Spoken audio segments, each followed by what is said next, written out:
favorable position for now, as our Jordanian squad. Even Live to Kill, who had the biggest redemption game last game, as NASR play Ring Around the Rosie with Clan SK. Just try and jump in the car, almost just like, hey, get in. Of course, that means he's not going to be able to get it. No, that. He got in yeah, the I was just gonna say, yeah. It could have been his Uber, but I mean, if he got in, he would have brought him over to his team, you know. So, that would have been actually a really funny thing. Reminds me of like a clip of like whose clip it was. It was Shroud playing PUBG PC, and like he got into like the car of an enemy, and it was like Uber. Like, they both didn't have a weapon. He said, "Can you take me to that compound?" And he like drops him off. It was like the most hilarious thing ever. Imagine that happening in a competitive game. Or the Banana Man. Oh, dude, yeah, man. Anyway, but look, you know. This game is going to slowly start building up, right? Nothing against the likes of Clan SK and NASR, but with all due respect, they're not in the running for the top 2 World League spots. They're still going to fight to get as much of the prize pool as possible in the overall standings. But, you know, it's just going to be a matter of waiting until the fights kick off with the teams that are in the running. Very split, though. I'm not too much of a fan of how currently Clan SK are currently positioned. But NASR, you know, the team that is still looking like they're very low in the standings, in 10th position. 2 teams are not in, like fighting over. He just said like they are fighting for the cash prize mainly. But I'm so happy to see that we did have one really great game from NASR. They showed their potential, just like Team Pace. Like if an org wants to go for it, like they showed their potential. It's just they need to work on their consistency, which is where they were definitely really lacking throughout this entirety of this regional final. Yeah, of course, for the majority of the 2 days, they were basically down another 15th or 16th, but with that chicken dinner, they instantly jumped themselves up to 10th place, and that's, of course, you know, gonna give them a better amount of the prize pool. Clan SK just don't really know what to do at this stage of the game. Like, Shuja has absolutely nothing, and it's just a matter of the likes of Wanted trying to provide enough of a distraction, maybe even get a knockdown along the way to allow Shuja to join up with them. Right now, the best way is just get the hell out of there. Like, Shuja, if you can get a car, come back and get the other guy, serve as a Uber, and you'll be happy with the outcome, hopefully. There you go. Team's gonna... Oh, wait, are they committing? Are they pushing this? I mean, I guess they are. I mean, maybe they just guessed that there was going to be, or they saw that there was only 1 member, so they're going to go for the breach. I mean, why not? That's a free kill. Go for the engagement. Can they get the knockdown? Oh, he gets 1. Try and flush it out. Oh, you're going to die pretty soon. Can he get the flush? Yes, he can. That's the 1 kill. That is 1 point, and that might be able to go a long way for them to get a few extra positioning. This is exactly what you had to do. On a side note, Max, we have Leech lost a member of Jordania's squad in SWAT 69 on engagement. Yeah, they're both down to 3 players. I just wanted to make that known. No disrespect to that team fight that just happened, but it's a really important thing to know. Both of those teams are now down to 3 players. That, especially on like the start of phase 1, they just barely started closing in. That's going to be definitely something that will come and haunt them later on down the line. That's what 69 you just said, like down to 3 there. These are the only 3 members they have remaining. N7R, King, and also Moha. Moha was the Mocha. What the hell? No, it's not coffee. I don't know what I'm saying. Mocha. Jesus. Although Mocha is a nice drink, so you know what? I'm sure he's thinking coffee, worse. Right? Yeah, it's a coffee and hot chocolate together. On a side note, SWAT 69 are in the compound that Jordanian squad went to at the start of the last Miramar game. So, and that proved to be a pretty good compound for Jordanian squad to hold on to. So maybe we'll see the same. And this was a replay of what happened between Jordanian squad and SWAT 69.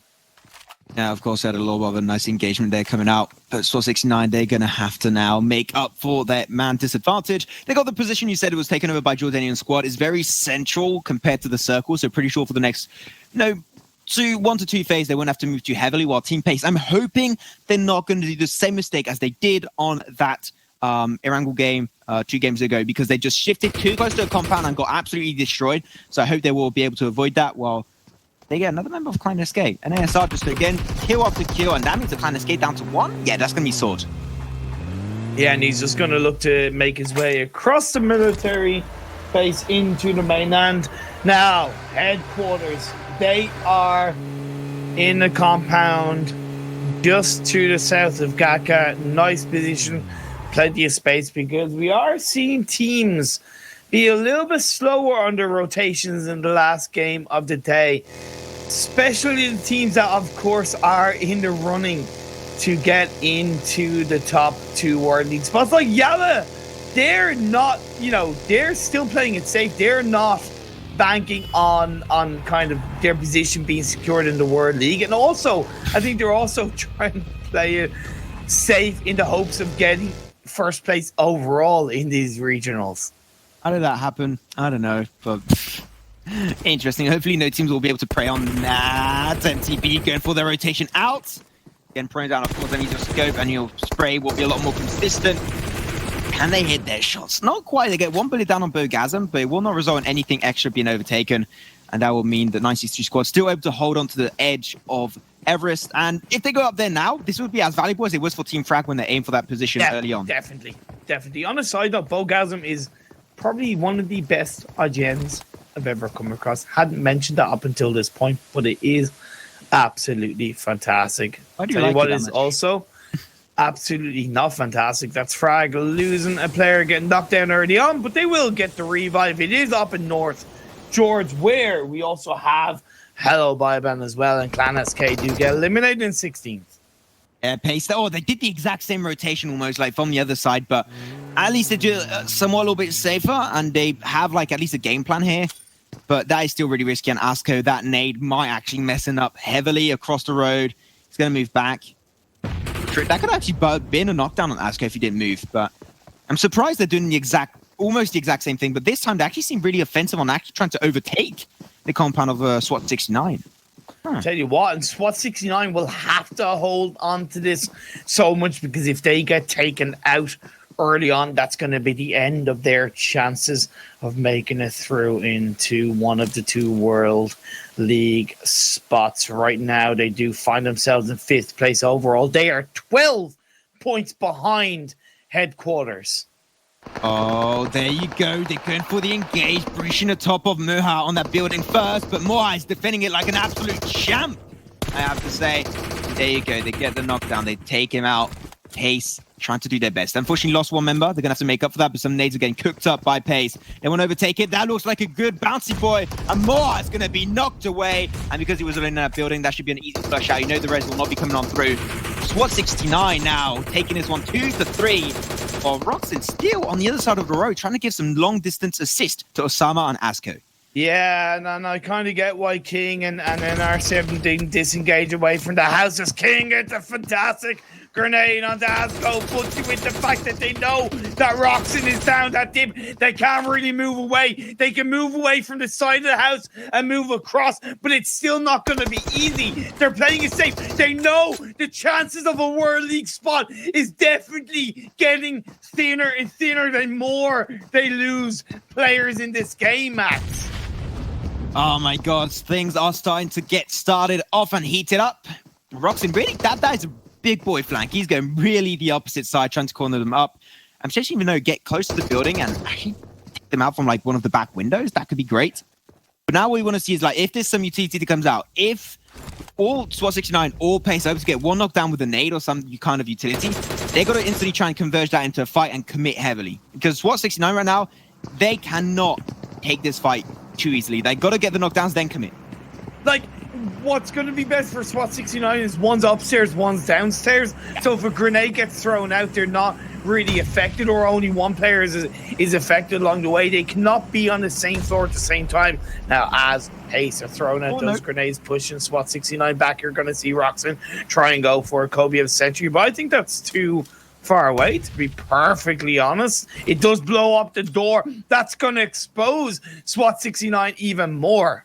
I don't know why he's trying to do some nades. It's clearly not going to work out, but you've got to put some smoke to try and push, because there's a smoke road that was set up by Osama and Asko. That means they're going to try and cross on over. That is why they're putting up suppressing fire. This is very smart by Team Pace. This is how you want to try and pull off these engagements, but they're not even using the smoke road. I think they should have committed. I don't know why the one member of Team Pace across the road didn't put his own smokes, because they could have like just converged in. I think they're trying to bait SWAT 69 to maybe peek a window a lot more, and in the hopes that, you know, they'll see Team Pace in the smokes. But now, as Osama throwing out a Kobe from this side of the building, doesn't quite connect.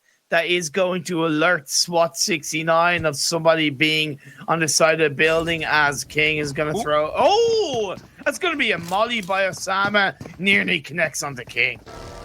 Oh, there you go. They're going to go for the engage. They have no information on Osama. He went in with a card to try and like be as somewhat of a bait. Now allowed, of course, Osama to get closer to the building. Now he's up there. He's got to try and wait for Asko to join on through. But the fight's going to be a proper 2-on-2 engagement. These two teams are still trying to fight it over. But SWAT 69, if they die, that is game over. They will not go over to Worldy. The flank from Asko is working it good. He gets a little bit of extra tick damage. Will not result in anything extra being done. And Osama, can he make this work out? He gets a knockdown. He has to try and reload, swatch over to your weapon, flush it out. You know every single point will matter for you. But SWAT 69, if they die, that's game over. And he does make it out alive. And they're still on the run for the World League spot. But with only one member, we all know, unfortunately, that that's going to be extremely hard to achieve. Plus, the location he's in is in the center of the circle. King, get in the buggy and get the hell out of there. I know you're in a strong position, but the second the team goes to that compound, you're wiped out. You need to get the hell out of there. But up until now, the fight is still on for SWAT 69 all the while. The teams coming in from the south are all converging together. Gaka in the center of this phase 2. Big moving down south. That's going to be Alpha Legend and SNT damn close to each other. A little bit of Max style moves coming on through. SNT now, they got a little bit of a shack in the middle of Gaka. They're going to try and take some shots from there. But unfortunately, they're moving too fast. Fast boys coming on through. Alpha Legends, they still got the high ground that I think they could definitely try and aim to overtake, which they are indeed doing. I got to say, that's a really good rotation from Alpha Legends. Now they control all of this field section. Yeah, it's a really great rotation. Of course, they took a little bit of damage, a little bit of hurt along the way, but they are still a full squad. That's the most important thing is MTB going up against Frag. Frag are getting the better of them. That is the end of MTB. MTB, there you go. Unfortunately, they were in last position and will remain in last position at the end of today's game. That means that Alpha and, of course, Team Frag, they got 2 high ground positions. They will be the ones controlling if yes or no you may rotate. While Yala, a car explosion. Ooh, not looking good. I mean, Yala Esport, like, they are pretty much, like, safe. But I still want to see a few extra frags come on through for them to make sure 100%.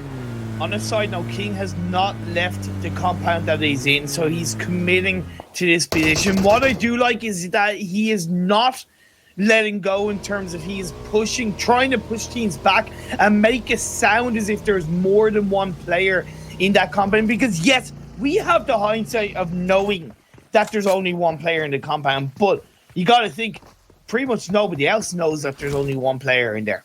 And they definitely do not. Looking at back over to the move of Moha. He was defending that building really well, but unfortunately that one nade, I'm surprised he actually didn't see that nade, to be completely honest, but that was a great nade coming on through steal from Osama. They instantly flush it out, and then SWAT 69, they were trying to defend it their best, but I got to say, Pace were extremely proactive, able to push on through from 3 different angles. It didn't go out well. Like, they pushed like kind of one by one, and I think if they did that a little bit more synergistically, it could have gone a lot better for them.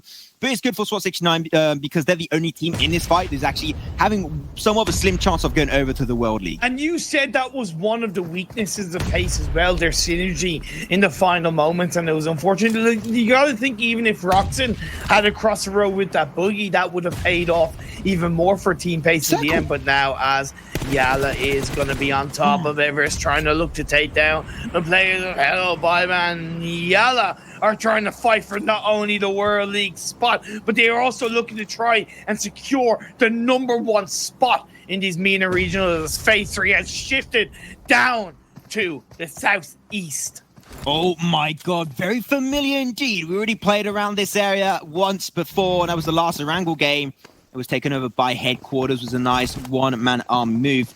Can they make it through once more? The fight of Everest is not going to be lasting too long right now, as they're going to have to give it up. They know for a fact that this is not going to be shifting in their favor. They're on the very, very edge. They might even suffer a little bit of blue zone tick damage if they overstay their welcome. Jordanian squad now, already on the low side, they're going to move out, but they're going to get pressured and pinched up. Yeah, I don't get why they're going for the rotation up to Everest. That's a little bit unorthodox. I don't agree with it. It's always hard to fight on that area, although they are looking to engage on the Yala. They do get one nearly knocked down, but in return, the 2-on-1 comes through. Dana does get knocked down in return, followed by another from Jordanian squad. But can Easy secure the kills? I don't think they can, and that's going to leave Jordanian squad in a position where they are going to have 2 players up easy. Going on his own? Come on, man. That's really risky, but you know what? If it pays off, it's going to be a hell of a game for them. They definitely do need the kills, but that is a really big risk you're taking just for like a few frags on Yalla Esport. So we'll have to see. I would love to see actually how many kills Yalla Esport currently has, because I'm not sure. Currently they have only 1 kill, 1 for Zan actually, as I check it out. And I do put off the rest, but back over, we're going to go in the fights in the open area of Gatka as SNT in that dip. Nate could be really a big threat to them as Headquarters moved on their position. Max, Headquarters are fighting for the World League spot. Max here trying to hold on by the Skinner teams because SNT, they've already secured their spot. They have nothing to lose in this engagement. They can just push forward as Hazoof goes on into first-person perspective. It is the meta right now. He switches to the AKM in between the smokes, looking for the engagement. But the fact that Headquarters are split on 2v2, that is helping them in the background. It definitely is. They've got to be careful of some teams not going for the backstab. But just look at how many teams got. 4 teams localized in the southeastern section. As you finally got some fights breaking out. Bad got scouted and they got shut down by SNT, getting a few frags on them. But they are still at least in the circle. They're safe for this 4th phase, but when phase 5 shows up, that is when things might get very tricky because disengaging from this means getting backstab. Of course, that is going to be bound to happen. But SNT, they're going for the push across the road. No. In between the hay bales, not down. They can't surround it. Of course, Headquarters, they're struggling. If they die here, so will they try and attempt for the World League stage. They lose on 1. That's going to be Lockout out. He was the one that allowed them to get chicken dinner early on ERANGEL. He's trying to corner up, stay in the hidden in that hay bale. The boss will get scouted out. And they will lose 2 members of that 2-2 split. Now will be only remaining on the 2 others, with Jammers over there in the back. But Vandal trying his best to deny that push forward. But unfortunately can't do too much. That's a great nade actually coming over from Bad, actually helping out Headquarters Imperium. Oh my god, now Bandar is the last man standing, the last hope for Headquarters as they try and keep their World League spot position alive. But Khaled comes in to get the elimination onto SNT and provide a glimmer of hope for Headquarters. No bad, even if they're not qualified for the World League, they want to go out with an absolute bang. Headquarters, that will actually help them out. They've got to do a big fat thank you to Bad eventually later on down the line. They do go SWAT 69. Oh my god, he gets it once more. King makes it work on, and that keeps them still in the fight. They got 7 kills. Max, that's the end of Jordanian squad. That's Jordanian squad are eliminated. Their World League's hopes shattered. Just like that, as SWAT 69 try to hold on. Yes, indeed, they are so much closer to the team of Headquarters. LTK, are they going to die through the blue zone? LTK blue zone does claim 1 and is only going to be in the hands of Dwani, and you know you can't pull off Resident in phase 5. Not even the case of phase 6. Don't even think about it. And he's got to try and make it through as a 1-man army. This is a team that could still technically have a chance if he can't get the chicken dinner, but he has to make it through as a 1-man army. That is his deal that he's going to have to make up for. So, do SWAT 69 King still holding on? This is absolutely unbelievable. And never mind the fact that Headquarters only has 1. Actually, no, they have 2 players up. My apologies. The revive did come through. So the 3 teams fighting for the 2nd World League spot are all down to either 1 or 2 players, Max. This is almost the same circle, I wanted to say, compared like on our last round game. It's almost a copy-paste situation, just like we had on Sunhawk at some point. So we'll have to see if we have a little bit of a shift later on down the line, but at least Dwani was able to find himself a position on that high ground, and he is safe for the time being, also getting a lot of intel so he can make a safe snake rotation towards a good center position on the circle. But now, Headquarters on the south, they still haven't moved.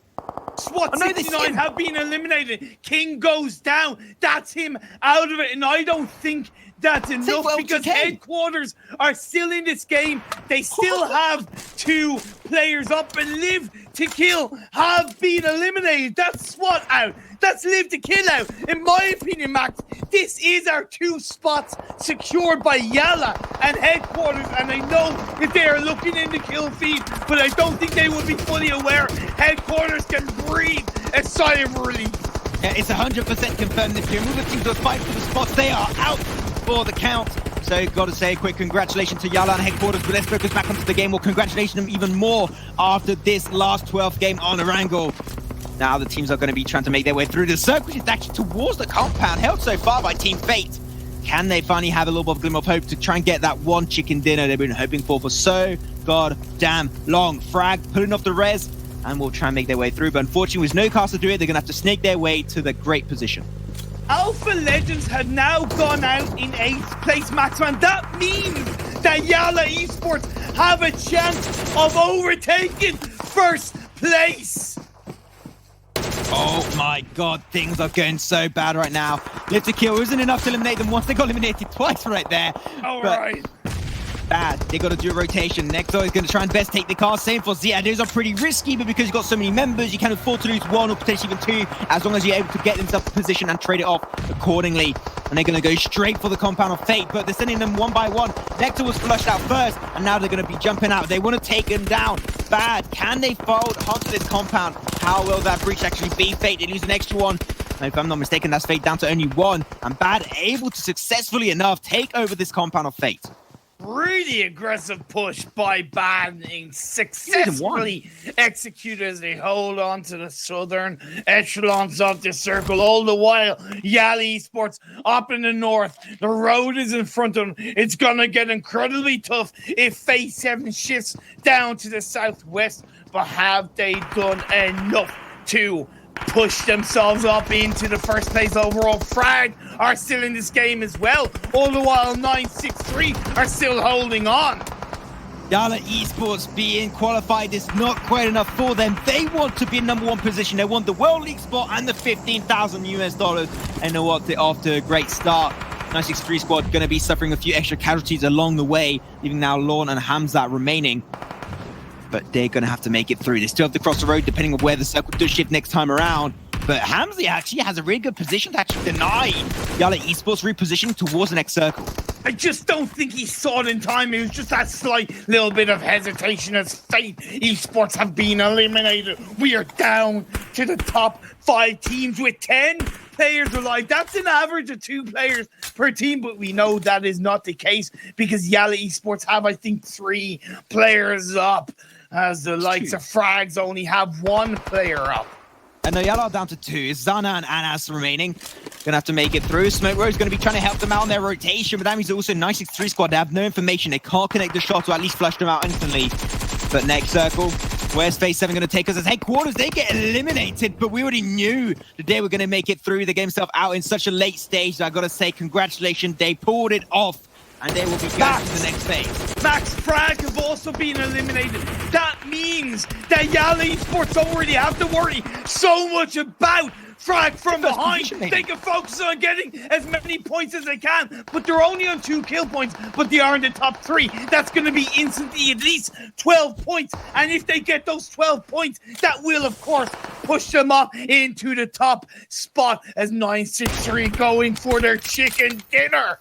I'm pretty safe to assume here that it is going to be putting Yala Esports in #1 position over Alpha Legends. Congratulations to them. We'll have to see a little bit sure to make sure when we check out the overall standings. But now Bad, able to move up very slowly but surely. They got some nice terrain to work with. Those smokes are allowing them to get denied information away from 963 squad and Yala Esports. And they move on forward. But 963 squad was still now 3 members able to pull off the reses that were really hard to do. They're going to be one big team for this chicken dinner. I do want to say in the overall standings, 963 squad and Bad are right behind each other, so to speak. So this could be the game that could propel them into a better prize pool position should they get the chicken dinner. Bad trying to hold on. They breached the compound of Fate earlier on and got the chicken dinner, and now 963 are going to ride into the hands of Bad. Doing that kind of move when Yala Esports is still behind you, know that the push is not going to go well, but Yala, they see absolute mayhem has been unleashed on these squads, and they see that as an opportunity to push across the road. They do that absolutely spot on. You've got to be careful about flank that is potentially going to be flanking this fight on Zana and Anas, but Anas, he wants to get the kills, he wants to flush it out, he wants to secure the #1 spot. It would be the difference between a $15,000 cash prize and a $7,000 cash prize. Of course, that's worthwhile playing extremely aggressive. The flank is out, 963 squad is out. It's going to be between Yala Esports and Team Bad. And now Yali, watch it, 2 against 1. Zayd comes through, 1 knock comes down. Zayd is going to look to try and confirm the kill, but all the while, the revive is yet to come out. Xana going for the Kobe. Is it going to be the chicken dinner Kobe? No, it isn't. So comes out this 1v1 BZZ and Xana. Oh, you can see the pressure is being unleashed and it will be bad taken out. That means that, of course, none other than Yala Esports. They take 2 chicken dinners today and they absolutely shred the competition. Absolutely insane from them with 6 kills and 20 points of position. That's 26, and that does 100% confirm the fact that they will be our #1 team in this regional finals. They will get themselves $15,000 in their pocket. That's really good pocket money. What a way to close up the MENA regionals for Yali Esports. First place, World League spot, $15,000, and the last game chicken dinner. I don't think you could tell a better story. No, that is definitely the case. Like, yeah, the Esports, the boys are absolutely insane. Bad still able to, like, reclaim a little bit of their lost authority at this last game. So really happy for them. But of course, that means that these current rankings, like Jordanian squad died so early. And they were one of the teams that kind of threatening those World League spots. But now they got taken out so early that at the end, teams were able to refocus a little bit more, be a little bit calmer. And that will be them, unfortunately, not making it over to the next stage. But we're going over real quick the replays of this game. It was pretty damn insane, I do have to say. Yeah, and I gotta think that, man, Jordanian squad, like, their rotation, considering the circle was so similar to the previous one where they got a great position, I was expecting them to find themselves in a much better position. And SWAT 69, honestly, I feel for them so much because the fight that King put in to try and survive, to keep going, to get those kills, to get those squad wipes, I've got to say, in some way, they deserve that position. Yeah, definitely. Like, they were so consistent, but like that last game, unfortunately, was just not the one. It does happen. It's completely fine. They still got the 4 split to try and remain on, but they made it through to the regional finals. That is definitely something that you can flex on your friends at college. So hopefully that'll be good enough for them. But we move on over to the fight of SNT. Moving forward onto Headquarters. But actually, that was when Bad pulled off the 3rd party of the century, helping Headquarters to just kind of secure their potential World League spot. Yeah, I think that was the moment. Like, if Headquarters had been taken out in that moment, I reckon SWAT 69 could have overtaken them. It was always going to be close, but it definitely would have been a hell of a lot closer because King had made a great rotation going from that west area outside the circle to the north location. It's just the fact that he was on his own. It was kind of uphill towards Everest, nowhere really to hide. It just wasn't meant to be for SWAT 69, plus similar for Live to Kill.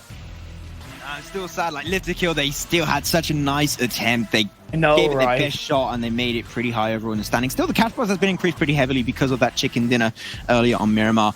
Now, then the last fight of Bad Zayd, just that peak and 5 from Zayd, I got to say, was absolutely spot on. Just not quite enough to get 2 members in a row. And of course, Zana did the perfect move there, got the nice spread at the end, got Zayd knocked down, secured